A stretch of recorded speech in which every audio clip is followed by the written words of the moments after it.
Dr Minoo, thank you so much for being with me.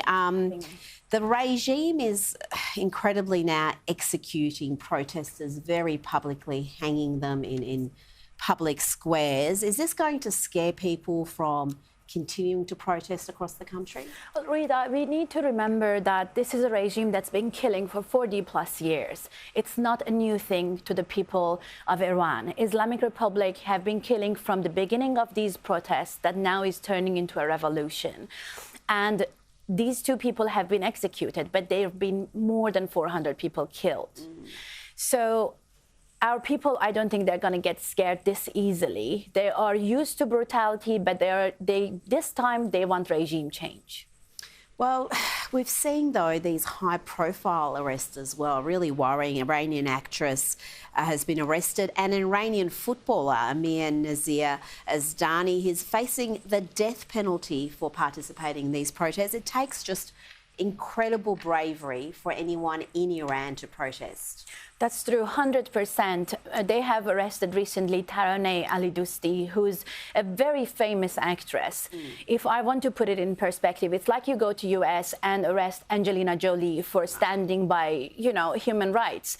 And this government does not stop. They arrest you for protesting. They arrest your lawyer for defending you. They arrest doctors and anybody who says no to them or even has an opinion, unfortunately. And yet we're still seeing people take to the streets. Is it just because the people are almost willing to give up their lives to get rid of this regime? I mean, because Iran was a country that, well, before the Islamic Revolution was relatively modern and free, very different to the Iran we see today. Unfortunately, and yes, true. People are fed up. They want regime change and they won't stop by anything unless that. I know there are many, this time there have been many voices outside Iran which didn't allow the voices inside Iran to go quiet. Well, what do you want to see from the feminist movement in the West? What can they do and what can we all do to show some solidarity with the women in Iran?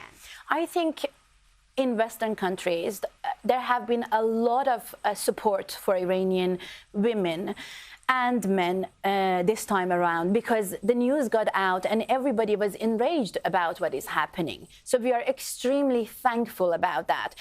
Let's remember what started as a protest turned into almost a revolution now. And what started as a women-led revolution included men, and unfortunately, more than 70 children have been murdered by Islamic regime. So right now, it's not only a feminist issue, it's a humanitarian issue. And I know that United Nations starting an investigation into this, but in Western countries, we have seen more than 100 days worth of videos coming out from the barbarism that is happening by this regime.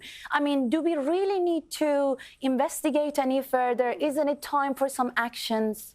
Well, I would think so, because I remember in 2016 when Donald Trump was elected president, and in the months that followed, there were hundreds of thousands of women who took to the streets across the West in the women's marches, and they were protesting against an election result. And here we've got an entire female population that's systematically subjugated, that is forced to wear hijabs, that is a second-class citizen in their own homeland. You can't even go into a sporting stadium as a woman in Iran. And yet some of the loudest agitators for women's rights in the West seem to turn largely a blind eye to this. And I have a great deal of trouble with that. But what do you think the Australian government can do to, again, raise this issue and punish the Iranian regime? Should they send the ambassador home?